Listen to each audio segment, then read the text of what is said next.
Corey did his bachelor's down at Cal State LA with Carlos Robles, who was a friend of mine from a while ago, and I got to know Corey very well when he was an undergrad, and he was doing lots of good things out in the Intertidal. Spent a decent amount of time up in Banfield Marine Station with another friend of mine up there, Louis Druhl, in the kelp farm. So Corey kind of spread himself out and around, ended up at UC Santa Barbara in the much hallowed ecology program there with, you were with Russ and Sally, right? Mm-hmm. Which was great. He got his PhD there and continued to spend some time up in Banfield. And at that point, he really got much more involved in WSN, which is where I got to know him. If you also don't know about SACNAS, you should come talk to Corey about it. Corey is very involved in that program as well, and is really involved in outreach, especially regarding minority-serving institutions. So it's really a great opportunity for some of you who want to get into that type of outreach to come pick Corey's brain, because he does that extremely well. He then came to CSUB, as you guys know, and is a relatively new faculty member there. What he is very new at is our visiting scientist here. He's also the lead PI on the REU for CSUB, which is just absolutely fantastic. It came through last year. Was that your first full year? No, their second year. Second year. And you'll see them coming through this summer, because I know they utilize Moss Landing very well. And so if you want to get involved with that, I mean, if you want to get involved in any of this stuff, you just need to find Corey. He's still down the hallway. And he's gotten very involved in landscape ecology from a very ecological side of it, but also making some applications to marine systems, which has been a lot of fun, and getting interested more in spatial planning and such. So we just want to welcome Corey to the stage for himself, and he's speaking on From the Intertidal to Under the Sea, a landscape of possibilities in marine ecology. So thanks, Mike. Great. It's great to speak here. I think it's my third time speaking here, so it's always fun to come out here. So what I'm going to talk about today is a bit about the research that we have ongoing in the lab just down the road, a couple of more of our recent projects, and then a little bit of a snapshot of things that we're just initiating here to give you a flavor of kind of what we're doing in my lab here. And again, I'm pretty informal too, so if you have a question at any point, just let me know. So I always open up with this slide whenever I talk about, and I say I'm a marine landscape ecologist, so I get these really odd looks from people, but because this is kind of really the classic way that students, scientists, the public kind of think about the marine realm, that it's this open system with mobile species that don't have any type of barriers to dispersal. All these interactions are occurring in this three-dimensional fluid environment. You might have like David Attenborough or Morgan Freeman in the background talking about the big blue expanse, right? And that's normally how we think about the marine systems. But in recent years, there's been this kind of realization that there's this big landscape that all this water moves across, and so there has to be some sort of interaction going on there that's really driving a lot of what we think about in terms of basic ecological processes that occur in the marine environment. And that's really where marine landscape ecology, comes from. It's a relatively new discipline. I mean, it's been around, and maybe as kind of a formalized discipline, maybe in the last 10 to 15 years or so.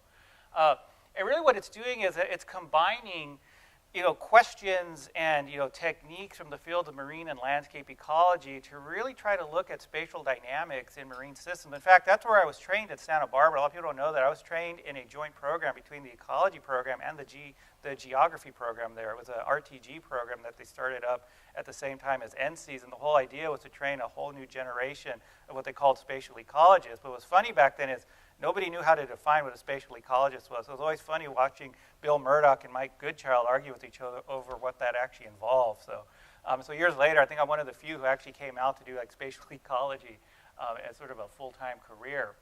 And really what we're doing in this field is we're really emphasizing the use of geospatial approaches. Things that have been traditionally used in terrestrial systems, GIS, remote sensing, spatial statistics, to really investigate these multi-scale interactions in marine environments. And you can see two levels of scales that people interact with.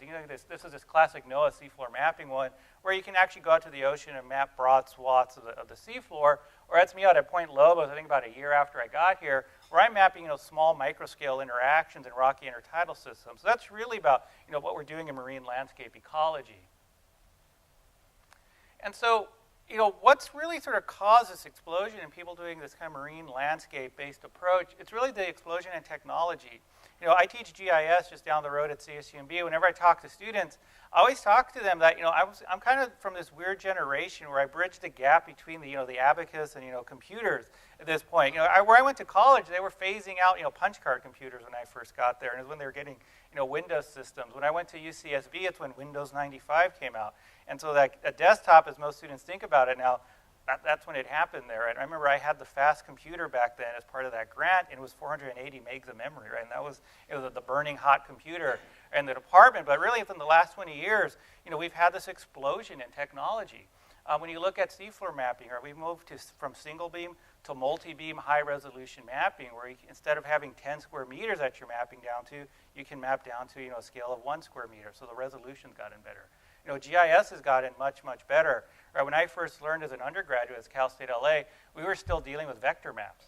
So I don't know if some of you guys play like Asteroids or any of those like old retro games, right? That's kind of what I learned of, and nowadays that's like what hipsters play with to be cool and retro, right? That's what I had to deal with, right, in the early 90s. And it wasn't until the mid-90s that we could start to make GIS maps, you know, that look more like what you're seeing up there. Spatial statistics, right, the ability to carry them out has improved. You know, I learned a lot of my statistics by hand. I tell my students that, and they're like, what, you use a paper and pencil to do? That's how I learned, right? But the computers got better, and I could process, you know, higher volumes of data now. And then cloud computing, right, has been the big one there. Right? Even though memory's gotten better, I don't want to store, you know, hundreds of gigabytes worth of data in my desktop computers in my lab. And so having servers now where I can remotely access this type of data, you know, and run these processes on them, that's really sort of improved the ability to try to analyze these very complex, high-resolution, high-capacity data sets that we're now able to pull out of the marine environment. So the first talk I'm going to talk to you, the first project I'm going to talk to you about today is some work that we've been doing down in the Intertidal, or down on Catalina Island. In fact, we were just down there over the Super Bowl weekend. And we're funded by a USCC grant to really go in and assess the performance of an MPA that had been set up at USC Wrigley back in the mid-80s, and try to get a handle on sort of how it was functioning, but more importantly, what are some of these landscape-based drivers that might actually be affecting MPA performance and success at this point? And so this was work that I did with my two former graduate students, Mary McCormick and Sean Wendell, and then Steve Litvin, who's the research coordinator at Hopkins for the Marine Life Observatory. He was our stable isotope guru on this particular project. So MPAs, MPAs again, they've been around for a while, and so from my perspective in the U.S., they really exploded in like the late 90s. I remember at Santa Barbara when I was leaving, everyone was coming into like MPA science, and so it really kind of took off, right, in the late science there. And now here in California, as a result of this kind of explosive interest in MPAs through the mid to late 90s, we were the first state to actually have a coordinated network of marine protected areas. And really from a federal definition standpoint, it's really just a place that's set aside for conservation. It could be historical, it could be natural resource, whatever you really want it to be. But here in the state, and how I'll be talking about it, we're really going to be talking about in terms of like fisheries management and conservation. And now one of the key aspects in MPA design is you don't just want to set aside an area, just close off an area and say don't fish in there. You want to make sure that essential fish habitat, or your central habitat is in there. Greg Kaye, who's one of your emeritus professors here, said it very famously back in '97 in Baja that it's the habitat soup when he was talking about fisheries management. You really do have to think about the habitat components that you incorporate into an MPA design. And when we think about current designs, one of the things that's how they're designed, one way you try to maximize connectivity amongst individual patches. A lot of MPA science comes out of metapopulation theory, a lot of Simon Levin's theory. And so one of the ideas here is you have to have these interconnected patches so you can have dispersal, right, between patches. A lot of sort of Greg's idea about you need to incorporate habitat types that your target species are going to utilize. However, one of the issues that we still run into, and one of the things I was tasked with working on in this project, is this issue that the scale of the habitat design, it may not always actually match the scale at which your target populations are interacting with the environment. And here's a really good example. So that's my former grad student, Scott Taves, when he was doing some of his surf perch work around this area here. So if he were to go out and think about what was essential for black surf perch, he might go out and go, oh, kelp and giant boulders.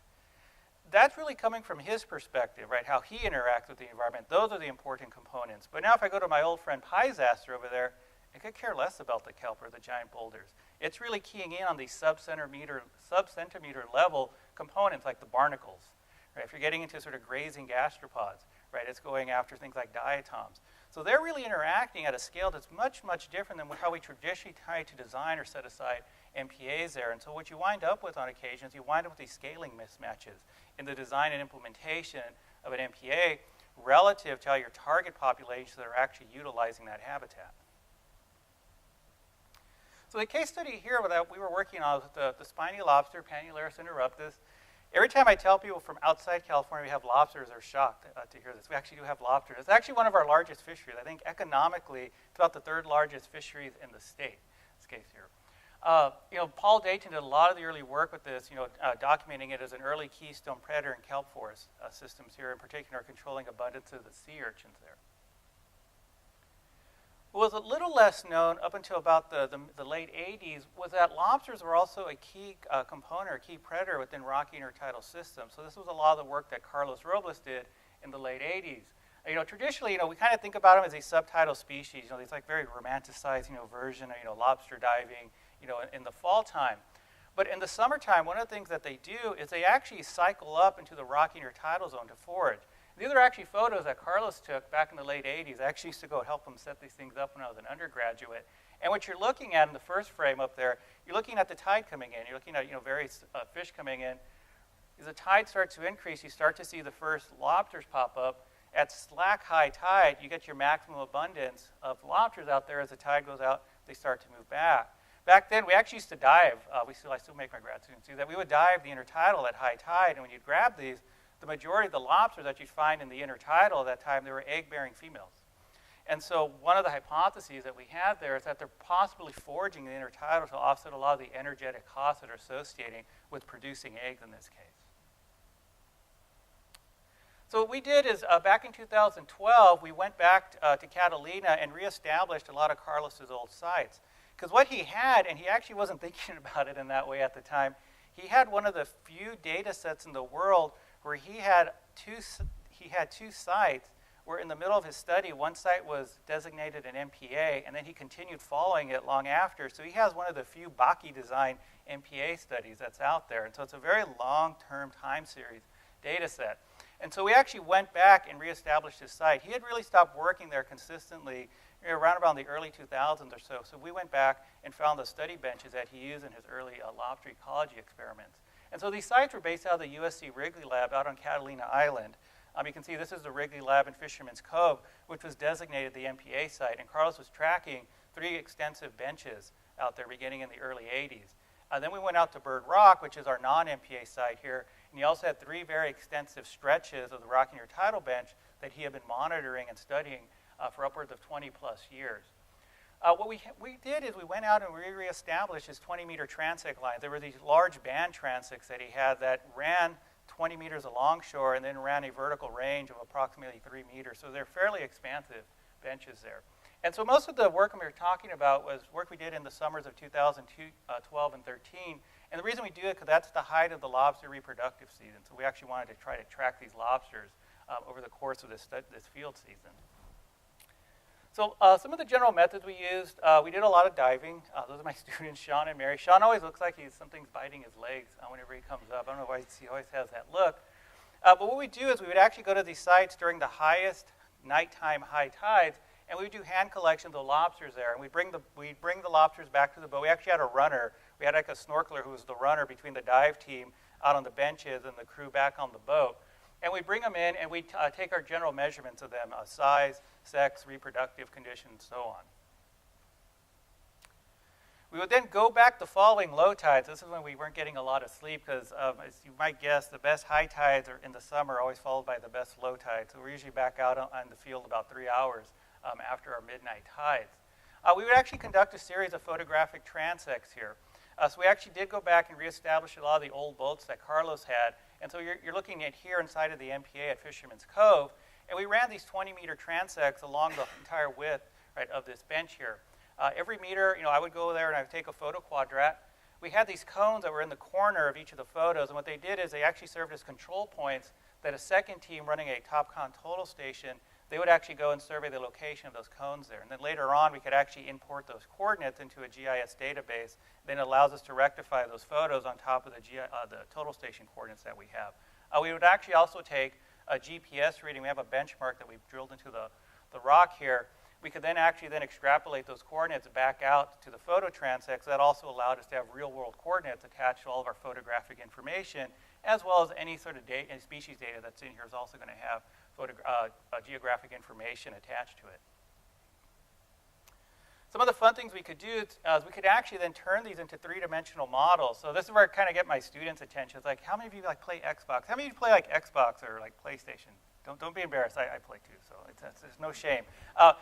And so we can actually create these virtual landscapes just like they do in video games. In fact, we're using the same approach that they use in video games here. And so a big part of what we can do then is then we can snap our photo transect onto the landscape to then try to get some estimates.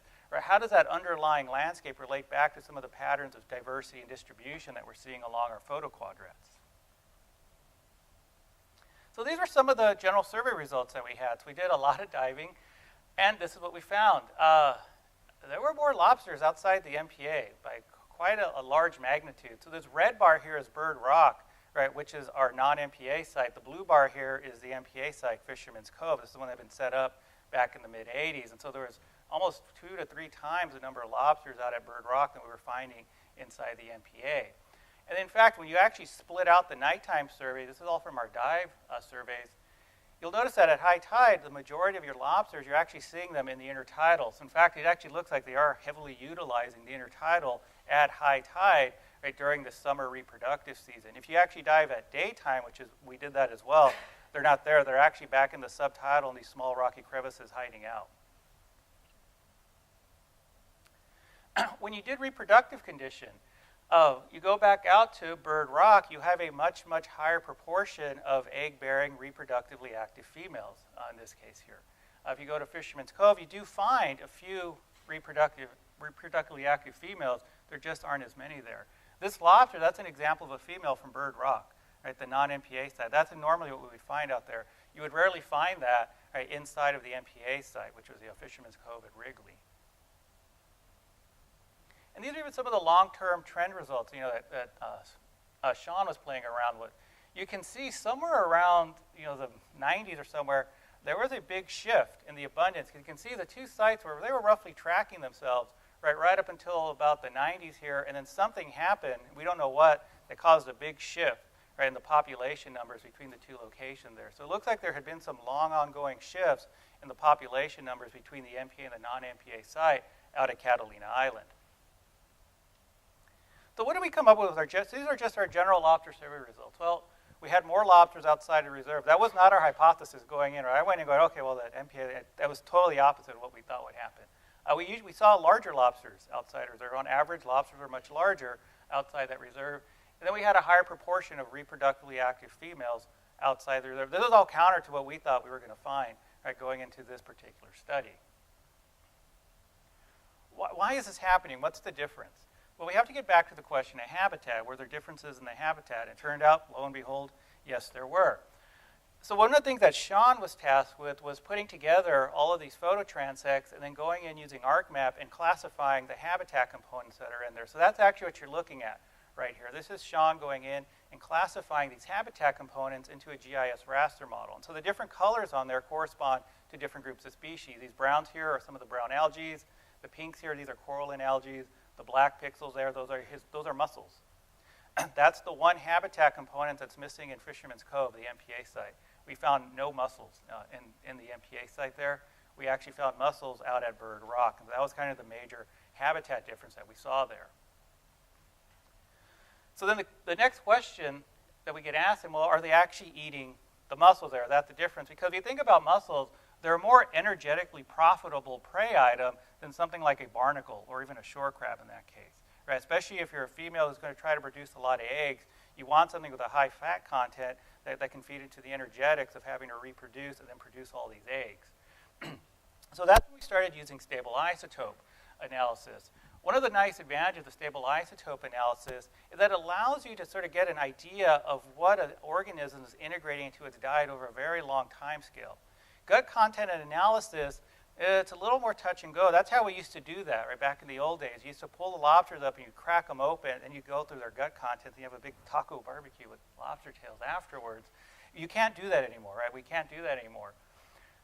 One of the problems with that is that whatever you're seeing in the gut there might just happen to be what it ate that day, right? But it may not be what it's actually eating over a longer time period there. That's where stable isotope analysis gives you a better picture of what they're actually eating. And so this was a general sort of stable isotope approach. So my graduate student, Mary, what she would do is she would actually collect the different habitat components that these lobsters are foraging on. She would go into the intertidal, collect that. She also did water sampling as well to get a sort of an estimate of the type of the plankton community that the prey items are foraging on. She would go ahead, she would collect the lobsters, and we would do our lobster dive. She would take all their measurements, but then she would take a leg. She would take one leg. All right, I see the wincing, and I know it's like, it's actually not all that bad. They actually have a defensive response, just like how lizards drop tails. If you actually shake their leg, they'll actually drop the leg, and it grows back after about 3 molts or so. So it's a non-lethal way of actually getting an estimate of what they're eating here. So what she would do then is she and Steve would actually take the leg, they would process it, and then we would send it off to the UC Davis Stable Isotope Facility for analysis. This is what she got back. So this was her initial isotope plots here. And what she was noticing when she was looking at the isotope ratios is that the lobsters that were out at Bird Rock were slightly carbon enriched. Right? They had carbon signatures that were indicative of foraging on mussels. The ones in the cove there, they were more nitrogen enriched. They actually had nitrogen signatures that suggested they were actually foraging on shore crabs, line shore crab, Pachygrapsis.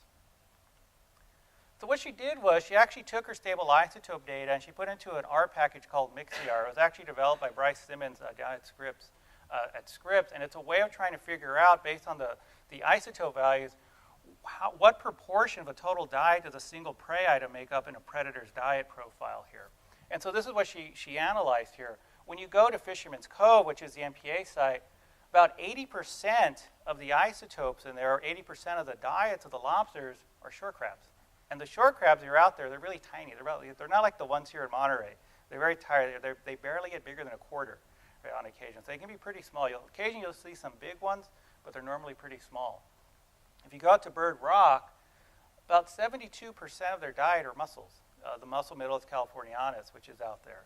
So if you were to think about the diets that they're eating, these lobsters, when I think about it, they're eating popcorn. These are eating steak. Right? They're getting more bang for their buck whenever they're eating a prey item out there. So this gets to some of the differences in what we're seeing there. It's that the habitat over here is providing sort of a calorie-rich prey item here that can support egg production. You're not seeing, right, that same sort of calorie-rich prey assemblage in the MPA that was designed there. Hence, you're not being able to get the energetic potential, right, to actually produce egg for reproduction. And one of the more curious items that she had on here, which was something I wasn't suspecting to see, this blue, the blue dots here, these are all the isotope values or the isotope sampling locations from Bird Rock. What they do is they actually follow the contour of Bird Rock. So these dark blue ones here are carbon-enriched lobsters from the far west end of Bird Rock. That happens to be where the biggest mussel bed was at. What happens as you start to transect away from that over to the east end of Bird Rock, when the mussels start to disappear, the carbon values start to, the isotope values start to flip to where you come up with almost totally nitrogen-enriched lobsters on the far end. So it almost looks like they're segregating the habitat down there on a very fine scale, on the scale of about 10 to 20 meters, in this case, within a single location here. So in fact, if we were to have thought about this as our MPA, the success of that MPA was actually hinging on a small 20-meter stretch of shoreline that happened to harbor all of the mussel beds that are there. Right, so we could see sort of how fine a tipping point this particular site is in terms of being able to support lobsters. In fact, one thing that Sean did is he did what's called a get-a-sort hotspot analysis. So he was interested in, if we went across all the scales of data that we collected, at what scale do we actually start to see significant aggregations of this particular prey item, mussels in this case? So what he did was he analyzed these, looking for significant patterns of clustering in these mussels here, from scales up to 100 meters, 20 meters, and then down to half a meter. You don't see significant patches of these mussels aggregating until you get a scale below half a meter here. And that's what he's looking at here. These little red dots here, these are his hotspots of prey abundance here. And they're occurring in our little half-meter photoquadrats here. So these patches of prey are occurring at a very fine spatial scale, which suggests that these lobsters, in turn, are honing in on these prey at a very, very fine spatial scale, a spatial scale below which we normally would design an MPA at. And so whenever I present this, right, I'll always have some of my sort of old graduate school colleagues will always say, oh, but Corey, Catalina's not like mainland Southern California. It's all about hot water and algae and surfing. And I was like, yes, that's the Southern California of today, right? A lot of my colleagues from graduate school moved out from the East Coast. So when they got out here, their frame of reference of what was here in the mid to late 90s. In fact, if you were to talk to some of the old school folks, this is what Southern California used to look like. This isn't Monterey. This is Southern California in the early 80s. What you're actually seeing at Catalina, it's remnants of an intertidal community that used to exist in Southern California up to 40 or 50 years ago. It's gone now. This is Bird Rock. If any of you have been out to Bird Rock on the east end where the staircases are at, this is what it looked like in 1984. This is what it looked like 2 weekends ago. And this is what a lot of my generation thinks, how we think about Southern California intertidal communities. A depauperate, kind of warmish water, algae-rich environment. And that's what it is today. In fact, if you look in the upper intertidals there, you see some of these Cladophora-type algae here. That's a sign of some nitrogen enrichment at that particular location. So there's been a fairly significant shift in temperature and even the nutrient profiles that we're seeing in Southern California that we're really only starting to pick up now. So one of the things that we're doing here, and I'll touch on this a little bit towards the end of my talk, is we've got all this data, so we're actually going back now and using these automated photographic classification techniques to try to get an estimate. How big was this shift in habitat? Right, what you're looking at here is roughly about a 20 to 25 meter stretch of shoreline, and what we can do with some of these automated classification techniques now is based on the reflexant value of the pixels in that image, we can classify the habitat into its different components. So in other words, a black mussel will reflect light back at a specific wavelength. Laminaires will reflect light back at a specific wavelength. Water, blue here, reflects back at a specific wavelength.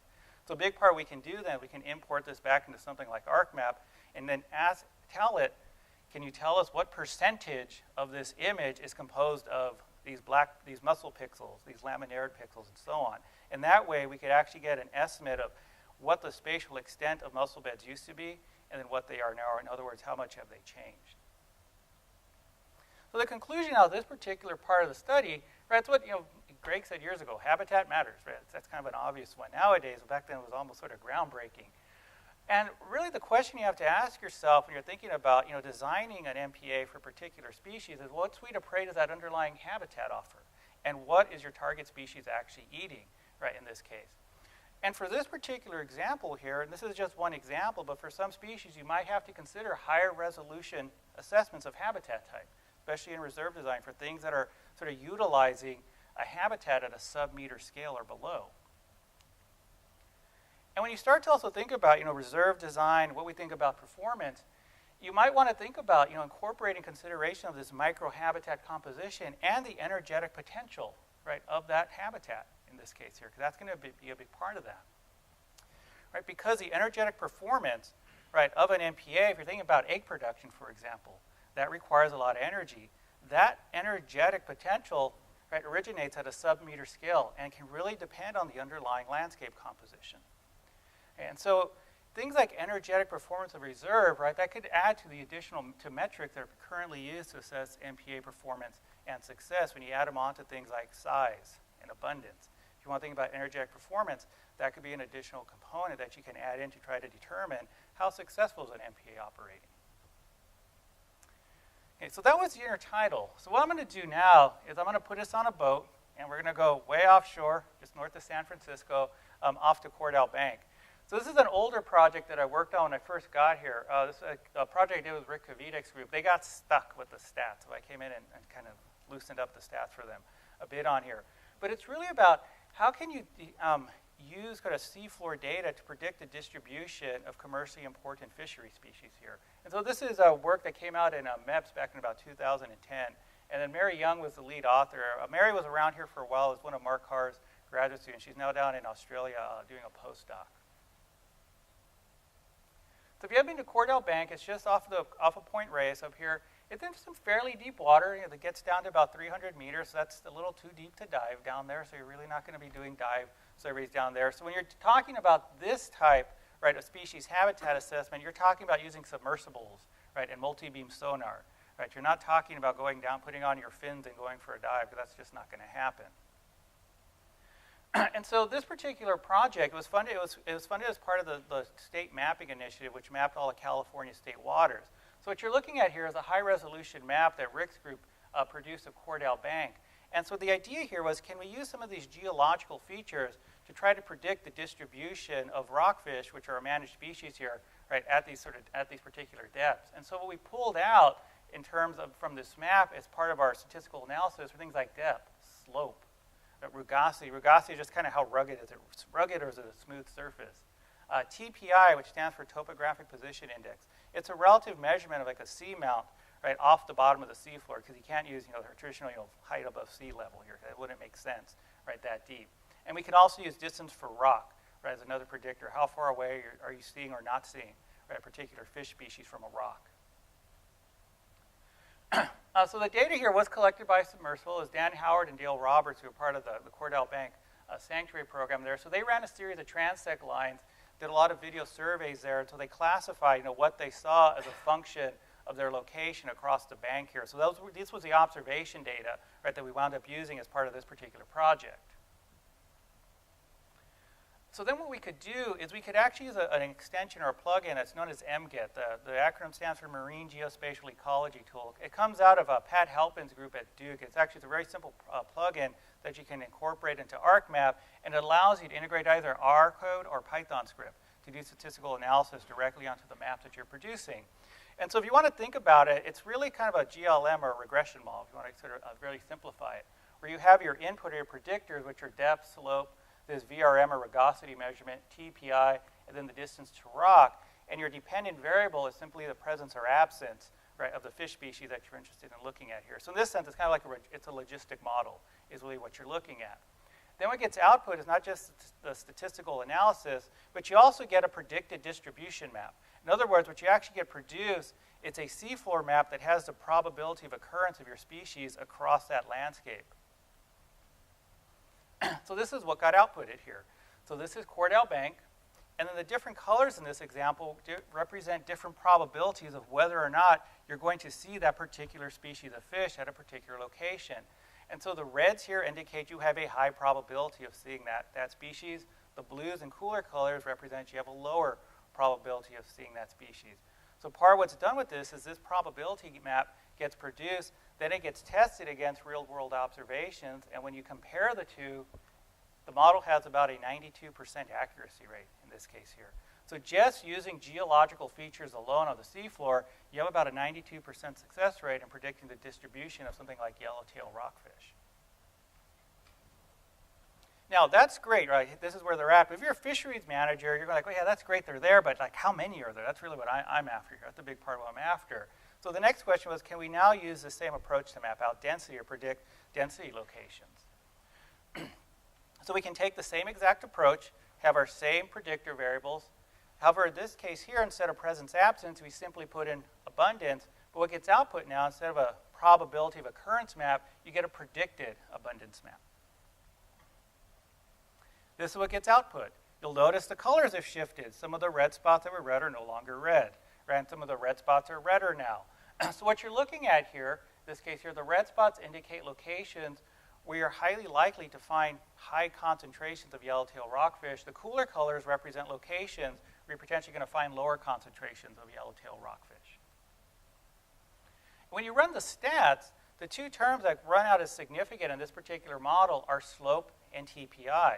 Right? So in this particular example here, the two landscape features on Cordell Bank that are driving high abundances of yellowtail rockfish are the slope, in other words, more slopey features, and higher or pointier things tend to drive a higher abundance of yellowtail rockfish. What the model is saying is that you need to look for landscape features that look like this if you want to look for areas that have high abundances of yellowtail rockfish. Well, guess what? We have those down there. In fact, you do have these high pointy mounts that are down there, in this case here. So if you're a fisheries manager, for example, and you're interested in delineating a marine protected area or reserve of some type based on landscape features in order to support high abundances of a particular species, in this case yellowtail rockfish, this is the type of rocky infrastructure that you want to try to look at as a first pass in your assessment. Now obviously you don't want to just say, oh, the rocks are here, so that'd be perfect. you need to do some habitat assessment as well, and that's the lesson from the previous talk there, is you need to actually look at, okay, the pointy rocks are there, but is the stuff that they're eating on there as well? And this is just one component, but we can see how as a first pass, right, it really serves as kind of a nice learning tool to try to identify a little bit more quickly what are some areas we should be focusing on as a sort of a first cut. So the story out of here is that not all rock is created equal, right? This is kind of what the story here is. Geology matters. A colleague of mine used to say that right, all the time at the University of Connecticut, that biology is always driven by ecology here. So this is a good example here. If you're trying to improve MPA monitoring, sort of thinking about the underlying geology of the system, right, that you're trying to set up an MPA reserve on, can go a long way towards sort of improving the overall performance and potential success of an MPA that you're trying to designate for a particular species. So that's kind of just a little bit of an example of some stuff that we've been doing in the lab for the last few years now. But the question becomes, okay, well, that's great, you did that, but how else do you use this? Like, how are other ways that you can use it? Well, technology is changing what we're doing. So I don't know, some of you may see Rick driving around in this. So this is Rick. So Rick's obsession, if you know Rick, it's filling the white gap. Okay, how many of you ever heard about the white gap? Okay, yeah, some of us, yes. So if you're dealing with fish, it's the white gap. If you ever look at a nautical chart, there's always a white gap between the contour lines, your bathymetry map, and the shoreline. That's the area you can't get a boat in because you're going to crash it, right? You're going to run it up on the rocks. So this is one of the things that Rick's been doing for about the last. In fact, he spent his sabbatical building this thing. He calls it the kelp fly. Really, what it is, it's a sea-doo that he's mounted inside the hull of a rigid hull inflatable. He's put a air fan on the back. So have you guys ever gone to like the swamps in Florida? That's what you put on the back of an airboat. So what he does is he mounts all of his bathymetric mapping equipment on there. When he gets up to the edge of the water, he pulls the engine up, turns on the airboat fan. It actually pushes him through the kelp, and he can actually map right through the kelp. In fact, the resolution's so good, he can pick up individual kelp plants at this point. And then he's got this LiDAR scanner that he mounts to the top of it, and he'll map the rocky intertidal at the same time, so he can work on getting these contiguous maps that go from the intertidal into the kelp forest down to the deep subtidal. And if this works, let's see. I don't know if I can get that to play. Oh, there it goes. So this is an example of a run that he did in Elkhorn Slough a number of years back, where he was driving the kelp fly around Elkhorn Slough, mapping the seafloor, the floor in Elkhorn Slough, along with the shoreline on there. And so he managed to do all of Elkhorn Slough in a day. And so I forget how many millions of data points he's collecting here. But it's one example of other approaches that we can take and other uses for these types of technology, right? It opens up new avenues of investigation, right, and new types of data that we didn't previously have access to. So it's one thing that he's doing there. Now, another thing we started playing around with are robots. Right, so Rick always comes to me with crazy ideas, and he's like, "Hey, Corey, I got this idea. Let's buy this thing." I said, "Okay, well, let's buy it." It was a drone, because when I was thinking of drones, he said, "Let's buy a drone." So again, this was a couple of years ago. I was thinking of like the kids who play with the quad rotors out there. I'm like, I don't want a quad rotor. It's going to blow out into sea. It's like, no, I got a really cool thing. So it's called the EB. It's literally called an EB because it looks like a bee. It's your electronic bee. It's a coastal drone, but we can't fly it now. Maybe we can't fly drones. So we're waiting to get everything authorized. It's a really cool system in that it's a fixed-wing drone. One of the fun things, you can actually pre-program in its flight path, so you don't have to operate it. In this case here, you pre-program in the flight path. It can actually auto-correct on the fly. It has a small LiDAR system built into it, as well as a high-resolution digital camera. And pretty much what you do is you press on, the little tail rotor comes on, and you throw it, and off it goes. And what you're looking at here is a practice run that we did just over here at the mouth of the slough, and these yellow lines, that's the flight path that it took. So it can actually stay within a very precise flight path, right, over the course of a day here. And then this is the data, right, that it's managing to collect here. So that's actually the mouth of, there's the bridge, and there's the slough. And so it's able to resolve these features down to about a 3-centimeter resolution, right, from a height of about a couple of 100 feet here. So you're able to get quite a bit of data in a relatively short amount of time. Right, so from what I do out at Catalina, with photo quadrats and all that, this is doing that in a much, much shorter time period here. Again, this is kind of, where these types of technologies are leading us. There are high amounts of data that you can collect in a relatively short amount of time. Also kind of just thinking about, how we visualize ecosystems, right? This is another way that we can start to use these types of approaches and technologies. It's a grant that I just got with some colleagues from Rutgers and Embari from NSF to really re-envision how we visualize complex ecosystem data. So we're being funded by NSF's Polar Program Office there to actually work with scientists both in the Antarctic and the Arctic to think about, to take their data, move them away from things like MSD plots, which like no one in the world can really, or like variograms, where it's like you're trying to read tea leaves, right, to interpret that. But really sort of take data and turn it into like what looks like the real world there. So a big part of what we're doing is we've deployed Rutgers glider fleet down in Antarctica, and we're working with a group, working with penguins there, where they're actually tagged with little satellite tags, and these gliders are actually linked in to penguins. So a big part we can do is we can track how they're moving, and then the gliders have an instrumentation package on them where they can map the seafloor, right, that they're moving around. We can hook into the ocean observing systems that are there, model the current regimes, and also do plankton sampling at the same time. So you get these really cool multi-scale, three-dimensional visualizations of how interactions between the physical and biological environment drive the distributional patterns of these oceanic predators. Right? And that's kind of the first, that's the research, like that's where I go, oh, that's really cool. But then the really fun part is then you can convert these things into educational modules, which is we have an education team that works on there. And so you can take these geospatial technologies, turn them into educational modules where you can then start to convey lessons on things like physical oceanography, chemistry, because we're working with robotics here, engineering. Right? There's a lot of really cool approaches that you can employ using these types of technologies. Doing basic science, right? I work with Carlos Robles. He is a basic science guy. He will tell you that. He would say, hey, I do basic research. I'm not an applied scientist. That's cool. We can work with you too. In fact, we're doing work up in Banfield where I started back in '94. That was a long time ago. But we're working with UCLA and Cal State LA and another NSF grant here to really re-envision or rethink how we think about disturbance in nature. So the classic paradigm, so I went to grad school where Joe Connell was at, right, and Wayne Sousa. And so the classic paradigm is that nature is this, disturbance is this unpredictable, random process that happens in nature. That's what I was brought up with. Our take is, no, it's not. You can use the interaction of the surrounding environment with the landscape to predict where you can actually see these disturbances at, and that's what we're doing up in British Columbia.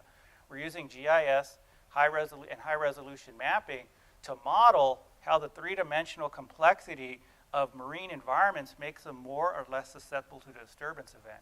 And so we're really kind of rethinking about classic disturbance paradigms. In this case here, if you really understand the three-dimensional complexity of the landscape that you're working in, you can predict where these disturbance events are occurring at. And so that's one big part of what we've been working at up there. So we're getting ready to publish on this later this year. Thinking about fisheries management, the examples I use were all about supporting fisheries management, right? Giving us better data, right? You always need better data for these types of issues. And so we've got another project in my lab here through NSF where we're actually looking at how the geomorphology out here in Monterey Bay, how it interacts with the overlying sort of physical oceanography to drive population dynamics of market squid. If you know anything about market squid, they lay their eggs on sand beds, right? And it's that interaction between current regimes and the geomorphology in the seafloor that can actually move these beds of sand around. Well, what it does is it changes on a yearly basis where these populations are laying their eggs at.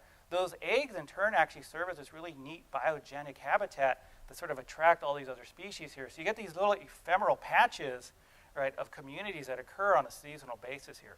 So we're looking at sort of how the physical oceanography and the geology around here drive the basic ecology of this particular system here. But if you're getting back into the fisheries component part here, it's really about thinking about, if you're thinking about like adaptive management, because that's like the big buzzword, like it's adaptive management, we can adapt.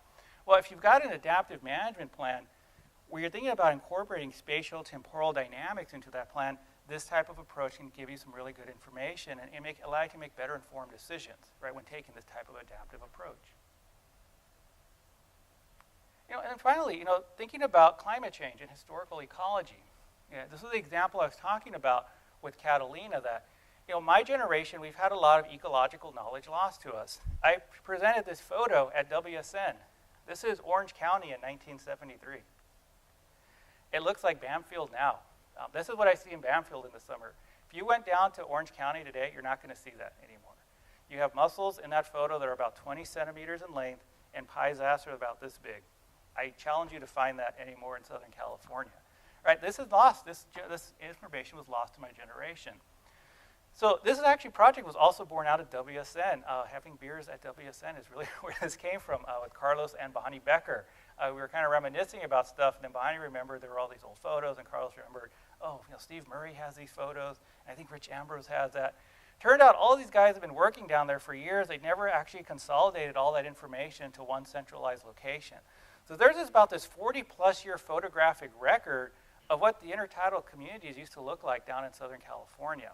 So part of what we're doing with some initial pilot money from Sea Grant is we've hired a couple of technicians, and they're going back through all those photos, popping them down to a GIS database, and then using that automated classification approach I was talking about to try to estimate what was the historical extent of mussel beds? How much have we actually lost there?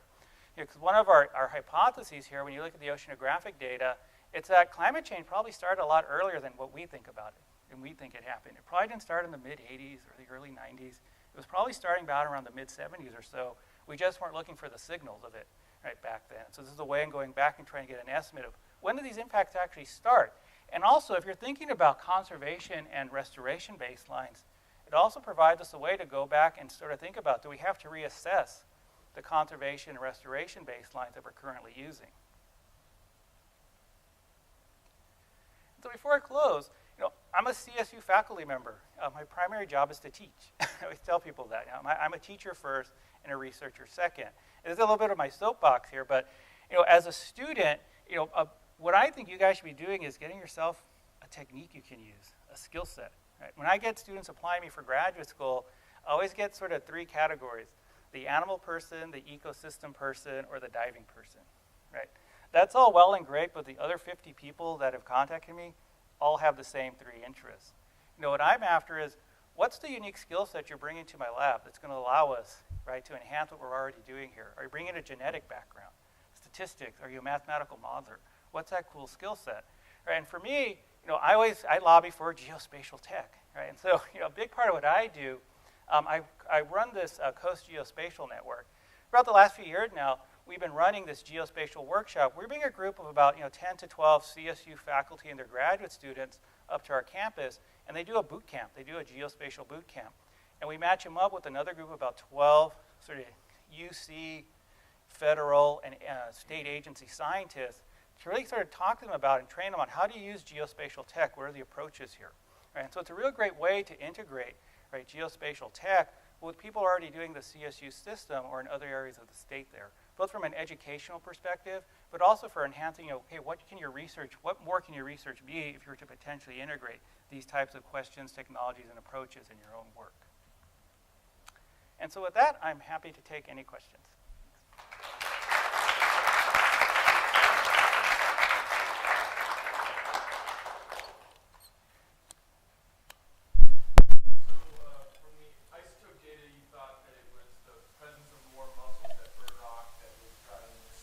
Abundance of lobsters, but you also saw this jump in abundance at Bird Rock that wasn't reflected at the MPA site, which seems to imply an increase in the number of mussels at the same time when you're saying in the rest of Southern California you're losing mussel beds. Yeah. So what do you think drove that increase there at Bird Rock? We actually sit around and we heard about this a lot because it's a very perplexing question, because one thing I didn't talk about here is that 20-meter stretch of Bird Rock that had mussels, they're gone now. They disappeared in 2013. At late time, we didn't see them in 14. We went back 2 weeks, they're not there anymore. And so, we're going back to summer to start tracking the lobsters. The question is, we really don't know. We throw a bunch of stuff on the wall to see what sticks. I don't know if any of it does. One explanation, there's real big differences in the fish predator assemblages that are there. If I actually go out to Bird Rock, it was still, people were actively fishing it. In fact, I tell the story, we were out doing a daytime dive just to see what was down there, and Mary, my graduate, said, how come we don't bring them up during the day? I said, I don't want the fishermen to think, you can go down there and do this in the summertime. Not 10 seconds after I said that, 2 big party boats came speeding around the corner, the lines in the water, and then 2 more boats of spear fishermen came in, we're down, and they were just decimating the fish population. You don't see that at Wrigley. Right? It's actively enforced. In fact, I've actually seen people from the community go out there and chase boaters out of the Wrigley.